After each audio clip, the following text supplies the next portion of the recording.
Assalamualaikum warahmatullahi wabarakatuh. Halo Sobatkom, selamat siang. Kembali lagi dalam program Parlementaria, persembahan Dinas Komunikasi dan Informatika Provinsi Kalimantan Timur bekerja sama dengan Rumah Disue nomor 1 Kaltim. Hari ini tentunya bersama saya Vika Ravenska akan menemani siang Sobatkom semua melalui Instagram dari Diskominfo Kaltim dan juga Facebook fanpage nomor 1 Kaltim. Nah, hadir setiap Senin tentunya Parlementaria mengajak Sobatkom semua untuk mengenal lebih dekat tugas fungsi, program kerja, serta sosok dari Dewan Perwakilan Rakyat Kalimantan Timur yang terhormat. Nah, hari ini telah hadir bersama Vika, yaitu anggota Badan Anggaran, Wakil Ketua Komisi 3, anggota Badan Musyawarah, dan juga Ketua Fraksi PKB Hanura, yaitu Bapak Syafruddin SPD yang biasa dikenal dengan Bang Udin. Halo Bang Udin, apa kabar? Halo, Alhamdulillah sehat. Oh, sehat, sudah hijau-hijau ini hari ini. Selalu hijau. Selalu hijau, luar biasa pokoknya. Adem. Adem katanya ya, betul, pemandangan yang ingin dilihat adalah yang hijau-hijau tentunya Sobatkom semua. Nah, menarik sekali hari ini Bang Udin hadir tentunya untuk menemani Sobatkom semua. Nanti kita akan mengulik apa saja yang akan kita obrolkan, tapi tentunya penasaran juga nih, kira-kira di senggang waktu yang luar biasa padat tentunya dari seorang anggota Dewan, lagi sibuk apa nih Bang Udin selain menjadi anggota? Saya kemarin baru selesai reses, kemudian lanjut dengan sosper. Ya aja, terus mengalir, menyapa rakyat, menyerap apa harapan-harapan rakyat. Untuk bekal, cari bekal ini, kita sedang cari bekal. Oke, bekal buat apa nih Sobatku nanti ya? Bekal diperjuangkan. Oh, baik, ternyata bekal diperjuangkan. Tapi kalau boleh sedikit masuk ke pribadinya dari Bang Udin, hobinya sebenarnya apa Bang Udin? Hobinya dulu sebenarnya membaca, diskusi. Hobi sejak pertama kali kuliah lah. Sekarang hobinya ngopi sekarang. Ngopi bersama rakyat. Oh baik. Ngopinya ngobrol pintar maksudnya. Ngobrol pintar tentunya ya, bersama rakyat, ketemu dan menyerap aspirasi dari seluruh rakyat Kalimantan Timur. Baik. Berasal jauh dari Bima ya, betul ya. Apa yang membuat seorang Syafruddin ini merantau hingga Pulau Borneo? Ceritanya panjang. Karena saya orang Muslim, selalu percaya dengan hijrah. Nabi saja akan hijrah dari Mekah ke Madinah. Nah, apa niat tujuannya hijrah itu? Niatnya adalah untuk memperbaiki dan untuk bergeser untuk lebih maju. Nah, oleh karena itu saya memilih untuk hijrah ke Kalimantan Timur dari Bima, Nusa Tenggara Barat ke Samarinda, Kalimantan Timur. Tentu punya harapan, cita-cita ingin lebih baik dan lebih maju.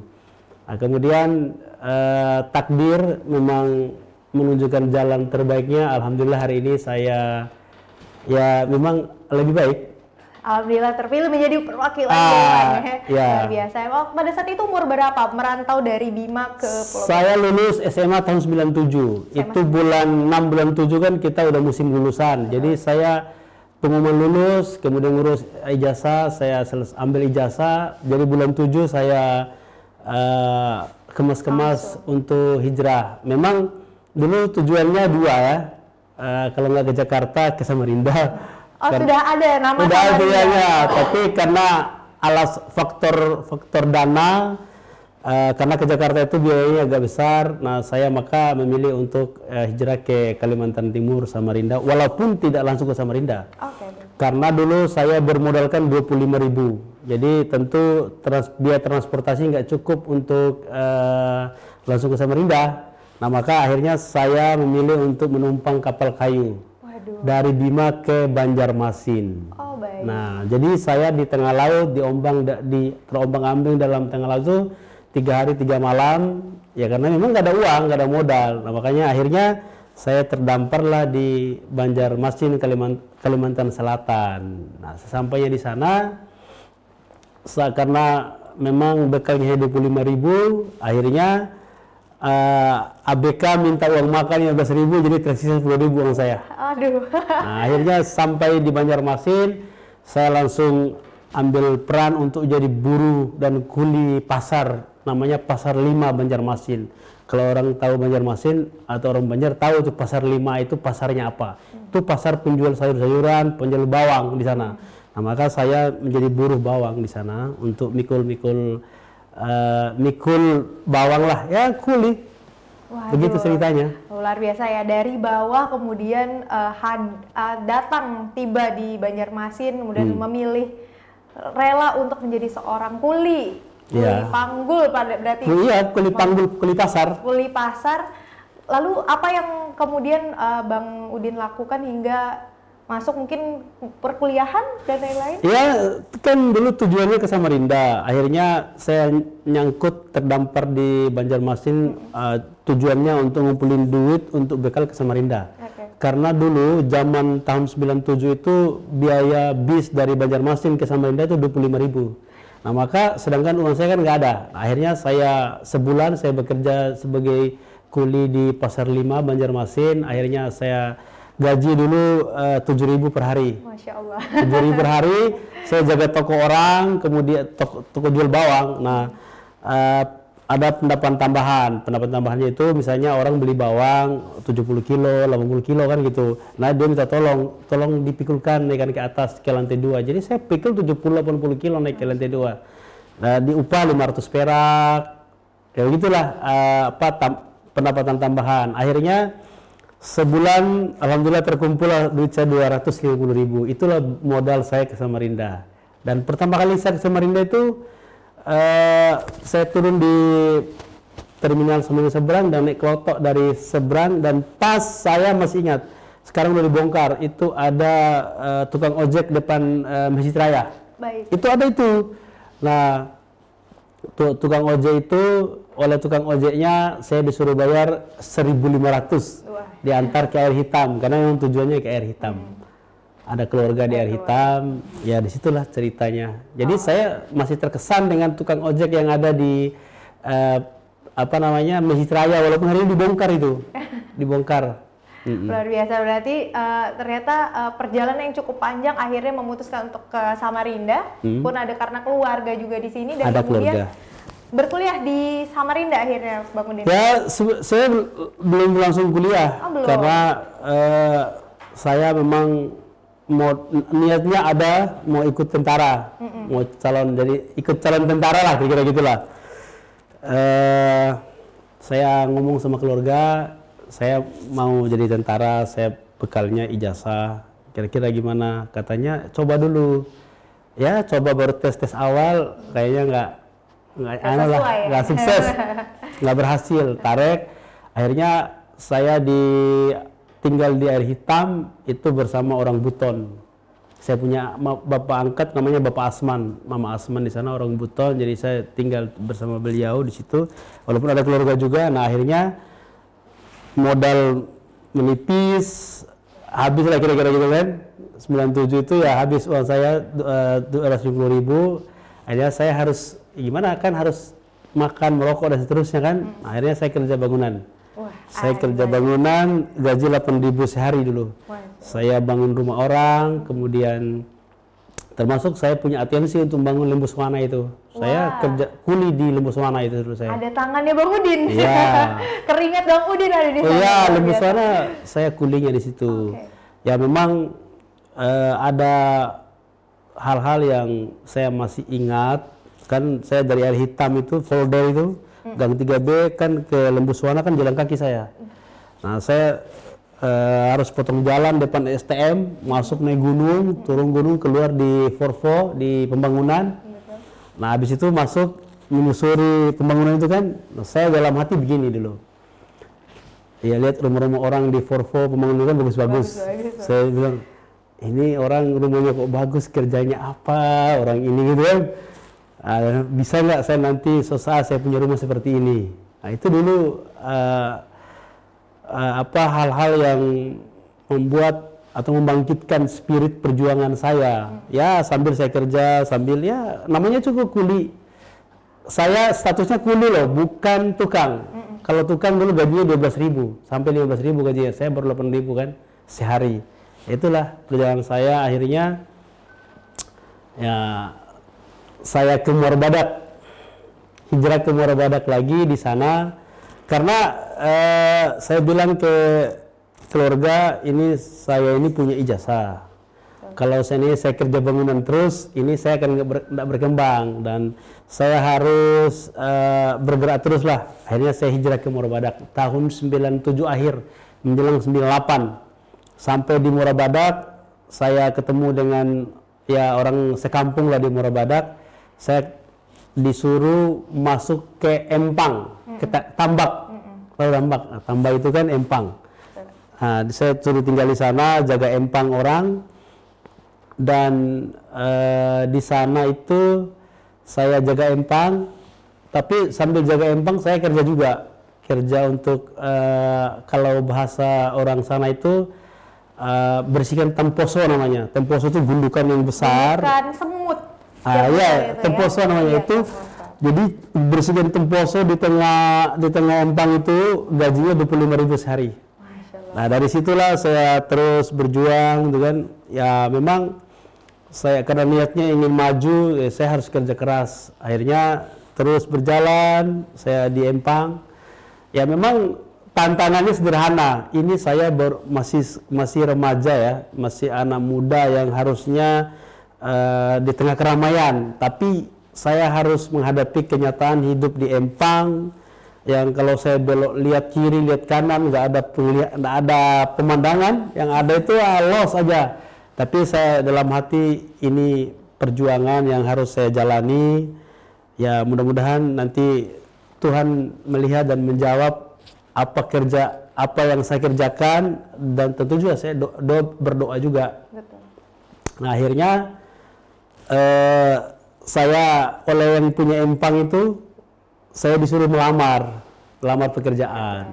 Nah, melamar pekerjaan di Vico Indonesia, saya melamarlah di Vico Indonesia dan di Departemen Development. Development itu semacam alat berat.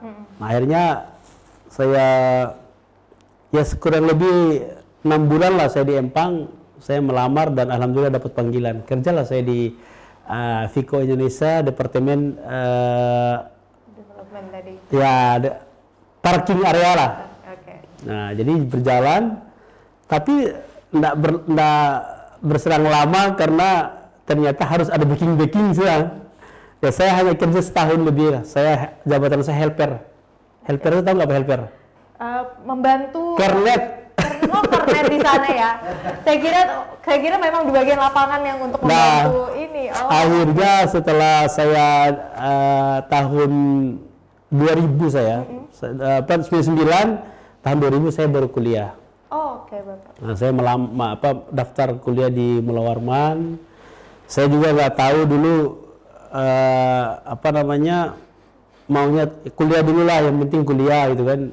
Karena udah ada uang juga, udah ada modal lah. Artinya ya udah punya motor butut juga, motor saya Jet Colette. Wah. RC 80. Sobat Kemeng suka ini ya, sepeda motor tua nih. Ya. Tahu pasti. Bermodalkan Jet Colette kemudian berkuliah. Kuliah di Mula Warman, saya ambil di FKIP Ilmu Pendidikan. Oke. Berjalan, harusnya dulu saya kuliah itu karena dulu ikatan dinas, saya harusnya langsung diangkat PNS. Tapi saya tidak memilih untuk PNS, saya memilih melanjutkan kuliah di Fakultas Sosial Ilmu Politik FISIP Unmul. Saya ambil ilmu pemerintahan. Disitulah saya mulai menemukan dunia politik.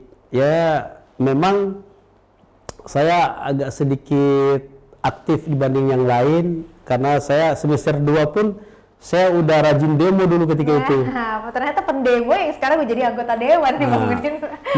Makanya tahun 2001 saya ada pengalaman yang membuat saya semakin dewasa. Membuat saya dewasa. Saya ditangkap sama polisi. Waduh. Karena dulu saya mahasiswanya brutal. Karena dulu tahun 2001 itu kami mengadvokasi pedagang kaki lima di Citra Niaga, kan digusur dulu ketika itu. Betul. Tapi tidak disiapkan lokasi. Nah makanya kami advokasi. Akhirnya ketika kami demo di DPRD Kaltim, saya nggak tahu karena mungkin dulu saya agak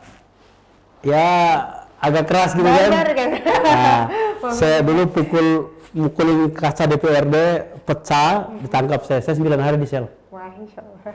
Ketika itu Kapoltabesnya namanya Kombes Setianto. Saya ingat betul, hafal karena dulu beliau selalu datang ke sel. Kemudian Kasat sama tanya Pak Pulung. Jadi itulah perjalanan. Tapi memang perjalanan itu semua membuat saya semakin dewasa, semakin luas wawasan dan ya menemukan banyak orang di situ. Menarik ya Sobat Kom ya, dari seorang pendemo menjadi anggota dewan yang mukul kaca, sekarang harus juga menghadapi tuntutan dari pendemo saat ini gitu.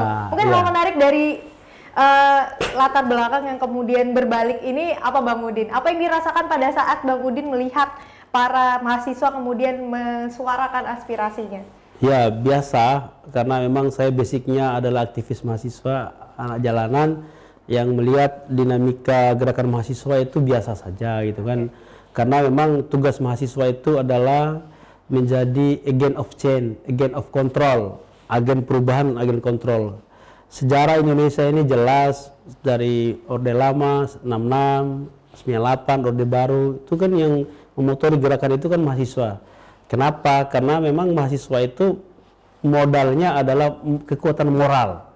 Nah, dia tidak punya kepentingan siapapun. Pun misalnya ada yang mendompleng, yang menunggangi gerakan mahasiswa, itu klaim. Walaupun sesungguhnya saya menyadari betul bahwa gerakan mahasiswa itu adalah gerakan yang murni untuk melakukan perubahan, untuk mengontrol pemerintah. Tentu saja memang orientasinya adalah keberpihakan, berpihak pada masyarakat. Jadi saya selaku senior yang hari ini dipercaya rakyat jadi anggota DPRD, melihat dinamika gerakan mahasiswa itu baik-baik saja, biasa-biasa saja, karena satu hal yaitu mereka sedang berproses. Karena dalam rangka menjadi pejuang aspirasi yang sejati itu memang harus belajar. Misalnya pertama langkahnya adalah mengedukasi. Bagaimana mereka mengedukasi rakyat, setelah mengedukasi baru mereka mengadvokasi. Advokasi baru mereka demonstrasi kan gitu. Karena memang kalau misalnya nggak ngerti isu, nggak ada advokasi, nggak ada edukasi, tiba-tiba demo, itu kan juga nggak asik kan gitu. Nah, makanya ya ini saya kira saran saja buat adik-adik mahasiswa, langkah dalam rangka berjuang dan memperjuangkan aspirasi itu ya memang yang pertama kali adalah edukasi. Bagaimana mengedukasi rakyat bahwa ini haknya rakyat, ini kewajibannya pemerintah. Artinya ada hak dan ada kewajiban.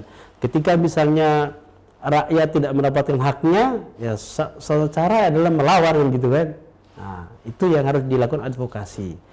Ya karena memang Kalimantan Timur sangat banyak problem sengketa agraria, sengketa lahan, tumpang tindih lahan dan seterusnya. Ya kita tidak mau ada rakyat yang jadi korban atas kesemena-menaan pemerintah atau penguasa. Jadi yang kedua ya memang harus diadvokasi rakyat itu. Setelah diedukasi, rakyat ngerti, baru diadvokasi. Ayo, satu cara untuk berjuang dan memperjuangkan hak rakyat adalah dengan melakukan demonstrasi. Nah, baru kita demonstrasi gitu.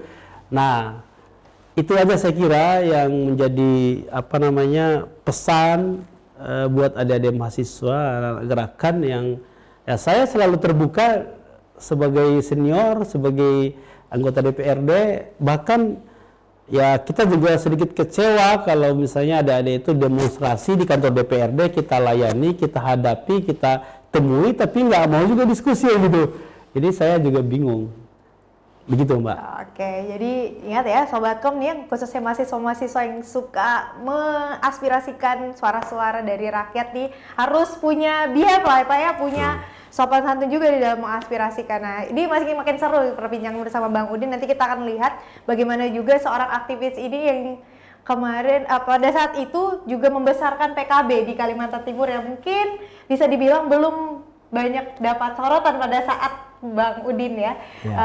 Mulai masuk ke partai. Nanti kita akan lihat lagi di sesi kedua masih di Parlementaria.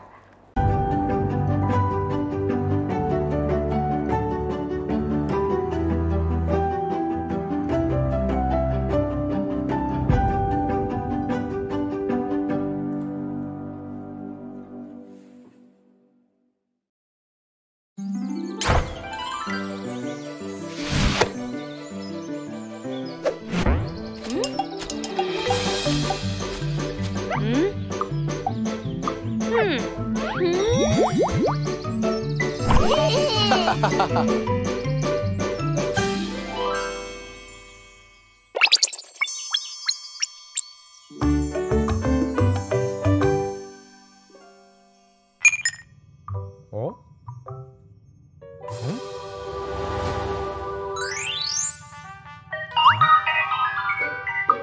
Halo? Selamat!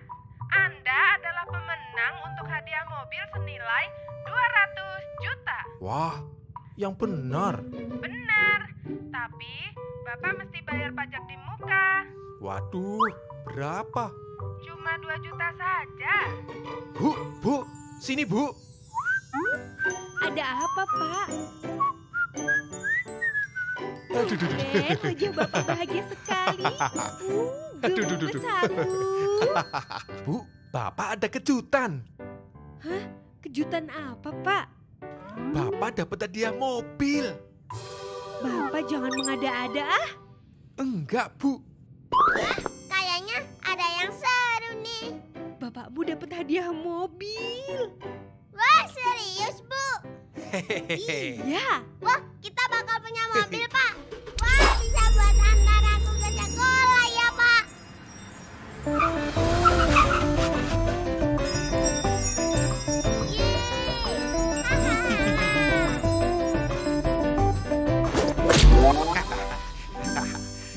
Tadi kalau mobilnya sudah datang, bukan cuma buat antar kamu sekolah, tapi juga antar ibumu ke pasar.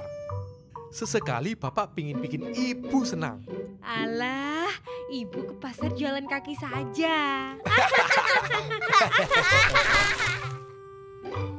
Woi, bapakku dapat hadiah mobil.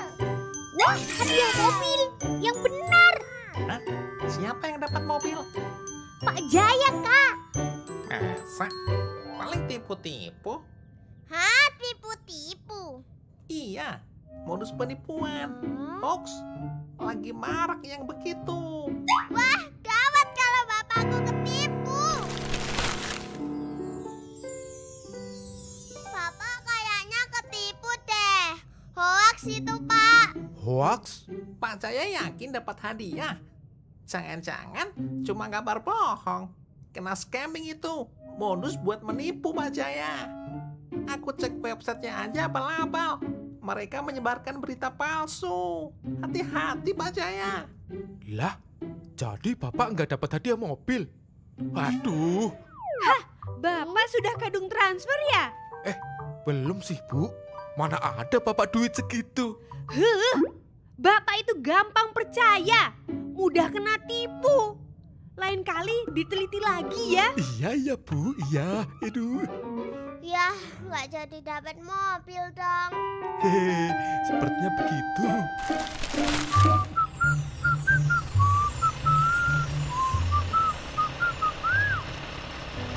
Besok-besok lebih hati-hati ya, Pak. Maunya seneng, malah ketipu.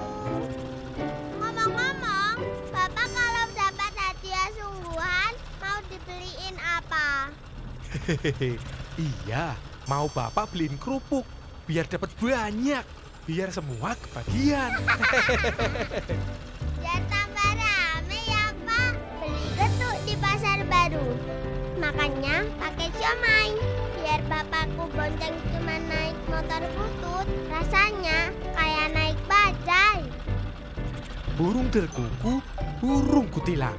Anakku Ayu yang paling Bapak sayang.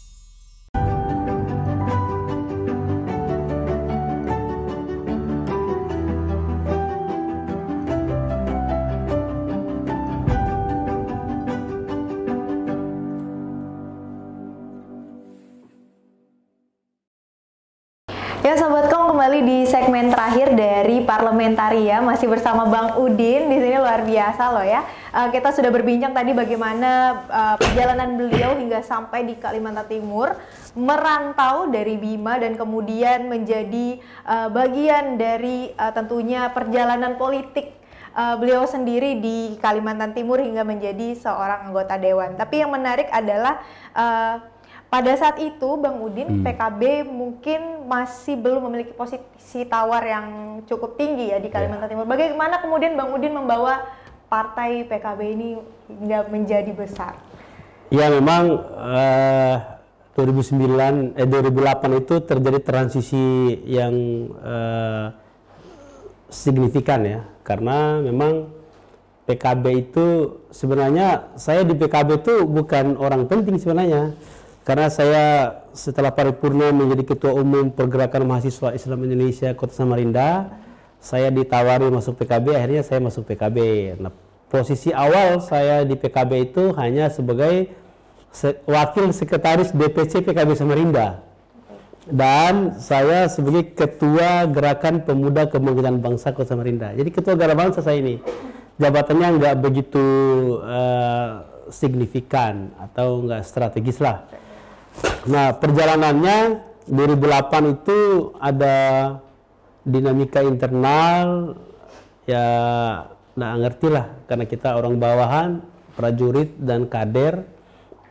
Akhirnya saya terseret di situ, akhirnya ya saya dipanggil ke Jakarta untuk bagaimana nih, yang manggil ketika itu Pak Abdul Qadir Karding dengan Pak Helmi Faisal dulu yang manggil. Nah, jadi saya dipanggil, gimana kamu siap nggak untuk jadi sekretaris Karateker PKB Kaltim? Ya saya bilang, nggak ada yang lain nggak?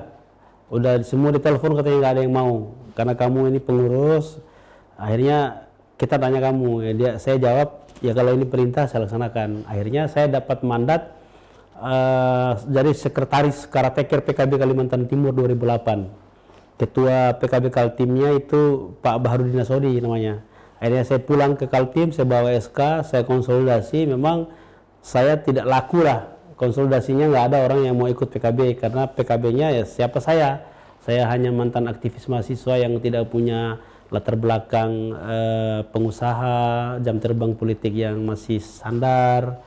Ya akhirnya orang tidak mau, ya satu-satunya cara ya saya kumpulin teman kuliah, teman seperjuangan di kampus. Ya jadi saya susun kepengurusan. Nah, akhirnya saya bawa ke Jakarta, keluarlah SK itu. Dan karena pada pemilu 2009 itu kan harus persiapan pendaftaran caleg 2008 akhirnya saya ditetapkan sebagai Ketua PKB Kalimantan Timur itu definitif sejak tahun 2008. Nah, walaupun pada pemilu 2009 PKB itu mengalami turbulensi yang luar biasa, di provinsi nggak punya kursi, di kabupaten kota hanya punya 6. Itu pun 6 itu satu di Kutim, satu di Bontang, satu di Pasir, satu di Kubar, satu di Tanah Tidung, dan satunya itu di Berau. Nah, jadi enggak punya bekal ya. Akhirnya pemilu 2009 kita lewati, tapi yang pasti kita punya niat, punya motivasi untuk bagaimana membesarkan PKB. Jadi pembelajaran kami di pengurus PKB Kalimantan Timur yang kekalahan kita 2009 itu menjadi modal bekal kita untuk bagaimana menata dan menyiapkan atau menyambut kemenangan pada pemilu 2014.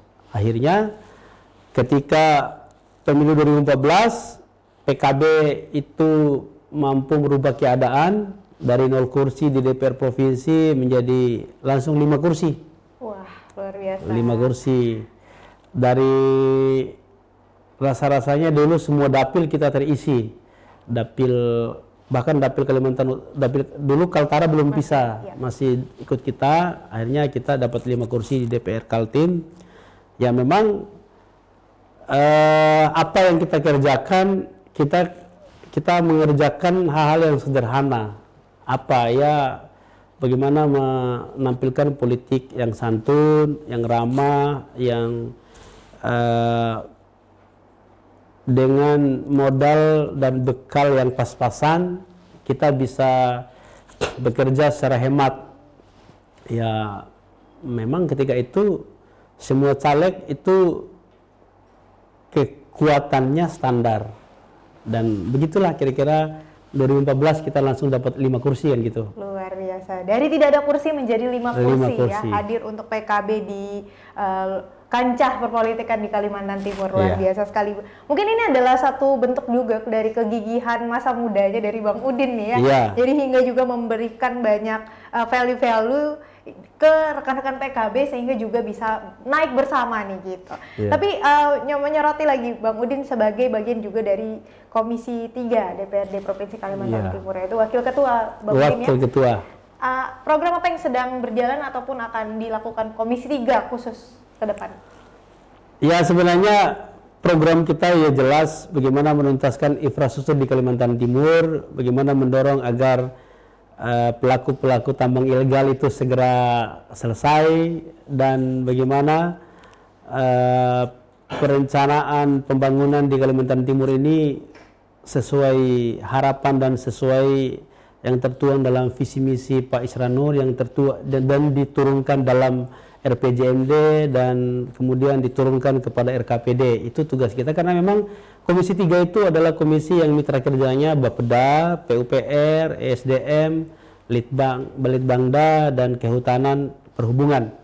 Nah, jadi dari beberapa OPD yang menjadi mitra kerja Komisi 3 inilah yang terus kami dorong sebagaimana fungsi kami ya, budget, legislasi, dan pengawasan. Nah, dari fungsi budget ini ya memang DPRD selalu mendorong agar penuntasan infrastruktur khususnya jalan dan jembatan di Kalimantan Timur ini.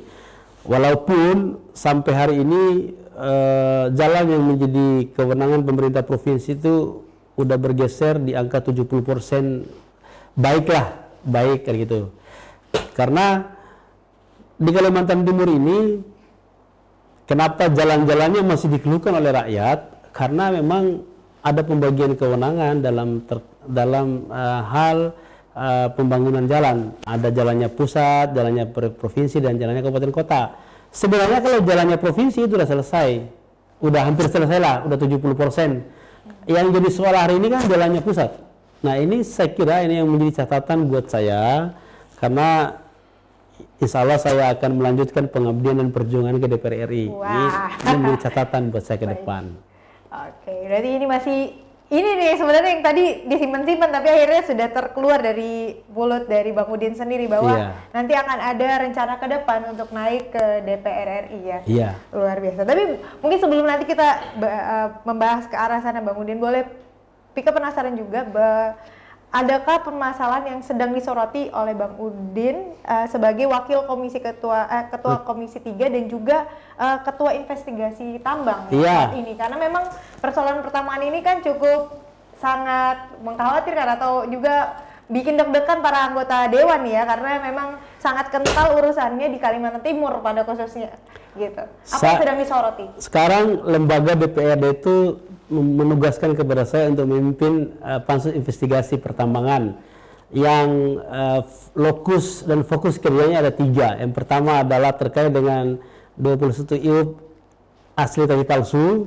kemudian amburadulnya dana jaminan reklamasi yang hari ini juga dikeluhkan banyak orang, bahkan ada temuan BPK 199 miliar yang kemana-mana. Yang ketiga adalah terkait dengan CSR atau PPM dari perusahaan-perusahaan yang beroperasi di Kalimantan Timur. Jadi 3 hal ini yang sedang kami gali, kami mencari tahu gimana sesungguhnya, terutama terkait dengan 21 IUP. Kami sudah menemukan titik terang bahwa 21 IUP itu adalah resmi dan adalah palsu. Resmi tapi palsu? Ya, udah pasti palsu. Sudah pasti palsu ya. Karena memang palsu. menurut berbagai pihak, sumber-sumber yang kami mintai keterangan, kami lakukan rapat dengar pendapat, memang semuanya mengatakan bahwa 21 ibu itu adalah palsu. Kenapa dibilang palsu? Ya karena tidak terkonfirmasi ke PTSP, tidak terkonfirmasi ke SDM. Walaupun sebenarnya leading sektornya kan ada dua ini, PTSP yang memberikan izin, SDM yang mengerti, memahami tentang kawasan menjadi operasinya pengusaha-pengusaha tambang ini kan gitu. Nah ini kita sedang mendorong agar ada punishment kepada pelaku yang mencoba untuk memalsukan tanda tangan, memalsukan dokumen. Tapi sampai hari ini kan kita Pansus udah mendorong kepada pihak kepolisian agar segera melakukan penyelidikan, walaupun hari ini hasil penyelidikannya belum diumumkan oleh pihak polisi. Kita sedang menunggu sampai di mana proses penyelidikannya. Harusnya kan kalau menurut kami harusnya udah ada tersangkanya. Karena PTSP jelas bahasanya terang benderang mengatakan bahwa mereka bukan menjadi bagian untuk keluarnya izin itu. SDM juga vulgar bilang bahwa kami letaknya aja tidak tahu. Nah artinya tapi ada pemegang izin itu. Nah terus siapa yang bikin? Terus siapa yang memainkan itu kan gitu? Ya akhirnya kesimpulan sederhana Pansus memang ada pelaku, ada mafianya yang bekerja. Kita tunggu saja ya ke depan. Kemudian juga yang kedua adalah terkait dengan dana jaminan reklamasi. Yang hari ini kami sudah mendapat beberapa data, informasi bahwa ada beberapa perusahaan di Kalimantan Timur ini yang mencairkan dana jaminan reklamasinya tanpa dokumen penunjang. Jadi mereka cairkan dana jamreknya, tapi mereka apakah melakukan reklamasi atau enggak, atau mana bukti dia reklamasi kan gitu. Itu yang disebut dengan data penunjang atau faktor penunjang untuk cairnya dana jaminan reklamasi ini. Jadi itu yang sedang kami fokuskan hari ini. Kalau Komisi 3 ya memang kita sedang mendorong, berupaya agar program rencana kerja pemerintah terkait dengan penuntasan infrastruktur itu segera tuntas sebagaimana harapan-harapan masyarakat. Betul, luar biasa ya. Tentunya tadi sudah di-spill sedikit nih ya Sobat Kom semua bahwa ada rencana luar biasa dari Bang Udin ke depan untuk maju ke DPR Republik Indonesia. Betul. Apa yang melatar belakangi keinginan Bang Udin ini untuk sampai ke sana, Bang? Pertama, ini berangkat dari kegelisahan, karena apa yang menjadi gelisah ini ya ada banyak hal yang menjadi catatan dan pekerjaan rumah untuk Kalimantan Timur. Ya misalnya ya di Kalimantan Timur ini infrastrukturnya itu kan khususnya jalan masih banyak yang menjadi kewenangan pemerintah pusat tapi tidak dikerjakan. Misalnya jalan akses antara Samarinda atau Kutai Kartanegara, Kutai Barat, Mahakam Hulu, kemudian Samarinda Bontang, Samarinda Kutai Timur, dan beberapa jembatan yang menghubungkan antara wilayah satu dan wilayah yang lain. Misalnya hari ini Kalimantan Timur itu masih punya 2 daerah terisolir loh, 2 kecamatan yang terisolir. Yang pertama Kecamatan Busang, yang kedua Kecamatan Sandaran. Jadi ini yang menjadi catatan kita ke depan bahwa di pusat harus kita perjuangkan agar segera tuntas ini. Yang kedua adalah terkait dengan persoalan kesehatan. Di Kalimantan Timur angka kematian ibu melahirkan itu masih tinggi. Angka kematian orang meninggal di jalan itu juga masih lumayan tinggi. Kemudian angka stunting juga tinggi. Bayi balita yang kurang gizi juga tinggi. Nah, kenapa ini semua? Karena memang belum adanya kolaborasi antara pemerintah kabupaten kota, provinsi dan pusat. Harusnya untuk urusan kesehatan ini kan harusnya semua stakeholder, khususnya pemerintah kabupaten, provinsi, dan pusat itu harusnya duduk satu meja. Kalimantan Timur luasnya itu kurang lebih 12 juta hektar, kurang lebih ya. Kalau tidak salah, nanti tolong dikoreksi kalau saya salah. Dengan jumlah penduduk 3,7 juta. Nah, jadi, kan tersebar bayangkan berapa jarak antara Samarinda dengan Berau, berapa jarak antara Balikpapan dengan Kutai Barat. Nah, sedangkan di Kalimantan Timur hanya memiliki rumah sakit yang bertaraf internasional itu hanya 2. Adanya di Balikpapan dan di Samarinda. Sehingga masyarakat yang jauh itu belum terakses untuk pelayanan kesehatan yang prima dan memadai. Oleh karena itu, jika nanti rakyat mempercayakan kepada saya untuk jadi wakilnya di DPR RI, maka saya akan perjuangkan agar adanya pembangunan rumah sakit yang bertaraf internasional, katakanlah misalnya untuk mengakomodasi masyarakat yang ada di kawasan utara, Berau, Bontang, Kutim, itu harus dibangunkan rumah sakit taraf internasional. Karena jarak misalnya ke Berau, Samarinda kan jauh. Kemudian Kutai Kartanegara, Kutai Barat juga harus ada rumah sakit yang bertaraf internasional supaya ada. Bayangkan kalau seandainya semua sakit jantung masuk rumah sakit AW semua, kan tak tercover di rumah sakit AWS. Nah, oleh karena itu, kalau pertanyaannya apakah kita mampu? Oh, daerah pasti mampu. Tapi kan membangun rumah sakit itu kan tidak sederhana yang kita bayangkan. Ada hitungan, ada persyaratan-persyaratan. Makanya, udahlah, yang hari ini ada misalnya tol dibangun pakai APBD, Bandara Samarinda Baru dipakai APBD, kita hentikan, kita stop, kita serahkan ke pemerintah pusat lah. Karena Kalimantan Timur ini konon informasinya menyumbangkan kepada APBN itu kan kurang lebih 500 triliun.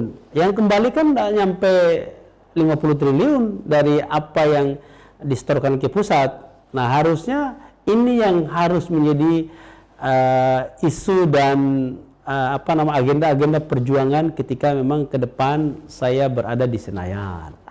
Apalagi begini, apalagi saya ini kan bukan politisi yang gemar berada di forum-forum, enggak. Saya ini politisi ya, bukan menyombongkan diri ya. Saya politisi yang selalu berinteraksi langsung dengan rakyat, bahkan saya mengerti denyut nadinya rakyat. Karena saya rutin untuk masuk ke lorong-lorongnya rakyat, mendengarkan dan menyerap apa yang menjadi harapan-harapan rakyat. Luar biasa, berarti misi-misi ini yang akan dibawa nih oleh Bang Udin ya ke DPR RI, insya Allah. Kalau ditanya targetnya tadi adalah terpilih. Iya dong. Targetnya adalah terpilih, tapi persiapannya Bang, sejauh mana? Kalau persiapan itu saya kira normatif ya, karena ini menyangkut kerja-kerja politik. Walaupun memang sebenarnya kalau saya dari mantan aktivis mahasiswa ini kan kita selalu membuat pembeda gitu. Apa pembedanya? Kalau kami ini kan bukan pekerja politik, kami ini adalah pejuang politik yang selalu memperjuangkan aspirasi dan harapan rakyat secara sungguh-sungguh. Jadi sehingga selalu kami sampaikan kepada teman-teman dan rakyat bahwa apalagi buat caleg-caleg yang baru ya, caleg-caleg yang baru mencalonkan diri, khususnya kader-kader PKB, saya selalu ingatkan bahwa kalau kau mau jadi caleg itu luruskan dulu niat. Apa yang maksudnya luruskan niat? Niatnya adalah kalau jadi anggota DPRD itu jangan sekali-sekali berniat untuk jadi orang kaya. Tapi jadi anggota DPRD berniatlah untuk jadi orang yang bermanfaat. Nah, maka dari basic inilah yang membuat saya selalu enjoy, ya tentu ya saya bisa diterima dari semua halayak lah. Karena kita tidak pernah memposisikan diri sebagai pejabat yang harus dilayani, tapi justru kita ini adalah pelayannya rakyat. Wakil rakyat itu pelayannya rakyat, dia harus melayani rakyat, bukan dilayani oleh rakyat dan pemerintah lah atau staf-staf gitu. Nah, kalau untuk persiapan menuju DPR RI, sederhananya saya ini anggota DPR Kaltim 2 periode dengan dapil yang berbeda. 2014 saya dapilnya Brabutan Kutim, 2019 saya dapilnya Balikpapan. Artinya setidak langsung saya udah punya modal di 2 dapil ini. Tapi PKB itu hari ini agak sedikit berbeda karena PKB memiliki basis suara yang signifikan di 2 daerah. Nah, itu adalah di Kota Bontang dan di Kabupaten Pasir. Kenapa? Karena kami memiliki kepala daerah di sana. Bupati Pasir itu adalah ketua PKB Pasir. Wali Kota Bontang adalah ketua PKB Kota Bontang. Nah, jadi bisa disederhanakan bahwa lumbung suara PKB itu kalau secara pribadi ada di Balikpapan, ada di Bontang, ada di Pasir kan gitu. Nah, belum lagi nanti di Kutai Timur dapil saya yang lama. Tapi saya ini kan berproses yang besar di Samarinda. Jadi tentu saja mudah-mudahan orang-orang Samarinda masih kenal saya lah, kira-kira itulah. Walaupun pada pemilu 2009 saya tidak banyak melakukan kerja-kerja. Saya 2009 saat pertama kali caleg, saya dipilih 3.000 orang suara pribadi untuk DPR Provinsi Dapil Samarinda. Jadi saya ini udah 3 kali caleg, 1 kali gagal, 2 kali menang. Dengan varian suaranya Samarinda saya pertama kali caleg 3.000 yang milih saya pribadi, Brabutan Kutim 7.000, kemarin Balikpapan 2019 itu saya dipilih 13.307 masyarakat Balikpapan. Jadi kalau bicara modal personal udah punya kurang lebih 23.000 lah. 23.000 udah punya modal personal. Belum ada pengembangan, belum ada tadi yang saya sebut ada basis PKB di Pasir dan di Bontang. Jadi inilah yang meyakinkan kami bahwa kami optimis dan hakul yakin bahwa PKB Kalimantan Timur akan mengirimkan kadernya ke DPR RI. Luar biasa, boleh tepuk tangan ya, luar biasa Sobatkom.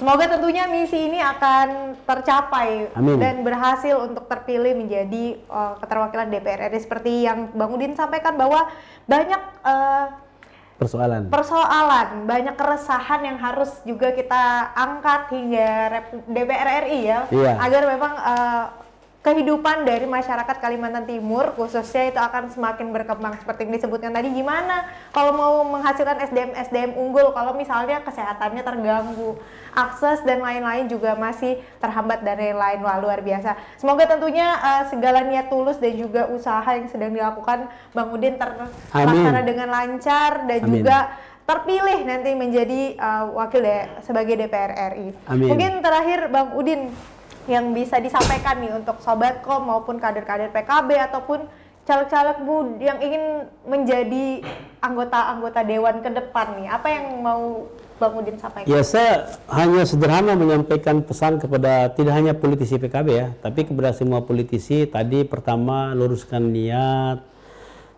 jangan sampai kita niatnya bengkok-bengkok gitu kan. Kalau niatnya bengkok-bengkok, jangankan Tuhan, rakyat aja nggak suka kan gitu kan. Nah, makanya niatnya harus lurus, tegak lurus, ingin mengabdi dan memberikan karya serta kontribusi yang nyata buat rakyat. Itu satu. Yang kedua, sebagai politisi yang udah agak senior lah, saya harus menyampaikan kepada semua politisi yang muda-muda, apalagi politisi yang baru-baru, mari berpolitik dengan santun, dengan menciptakan politik. Kalau PKB itu ada memiliki yang disebut dengan manifesto politik PKB. Apa manifesto politik PKB? Yang pertama adalah politisi itu harus menjadi pelopor perubahan. Jadi dia harus menjadi garda terdepan, pimpinan terdepan untuk melakukan perubahan. Yang kedua, politisi itu harus menjadi teladan. Menjadi teladan itu ya perilaku dan aktivitasnya itu harus jadi contoh buat masyarakat. Nggak boleh politisi minta-minta udah jadi anggota DPRD ugal-ugalan, semena-mena dengan orang lain, nggak boleh. Kita harus menjadi contoh atau menjadi teladan. Yang ketiga adalah kita harus mewujudkan politik kehadiran. Politik kehadiran itu adalah kita harus lalu beradab pada rel dan garisnya rakyat dalam kondisi apapun. Jadi inilah manifesto politik PKB yang terus ditegak dan terapkan oleh seluruh kader PKB, tapi juga kepada politisi lain juga harus melakukan itu. Karena rakyat hari ini sedang menggandrungi politisi yang tidak berjarak dengan rakyat. Rakyat sedang menggandrungi politisi muda yang menciptakan atau menampilkan politik yang santun dan elegan. Saya kira itu. Terima kasih. Luar biasa. Terima kasih Bang Udin untuk waktunya. Sama-sama. Semoga sukses. Salam buat untuk keluarga yang di rumah, Amin. terutama juga para anggota Dewan yang lain. Semoga nanti bisa bermain-main kembali di Parlementaria ya. Amin, amin. Baik, terima kasih Bang Udin. Terima kasih juga Sobatkom sudah menyaksikan program Parlementaria hari ini. Tentunya jangan lupa saksikan program Parlementaria ke depan untuk lebih mengenal para tokoh-tokoh dari anggota Dewan kita yang terhormat. Pika Ravenska pamit undur diri dan juga kru yang bertugas. Assalamualaikum warahmatullahi wabarakatuh. Sampai jumpa. Waalaikumsalam.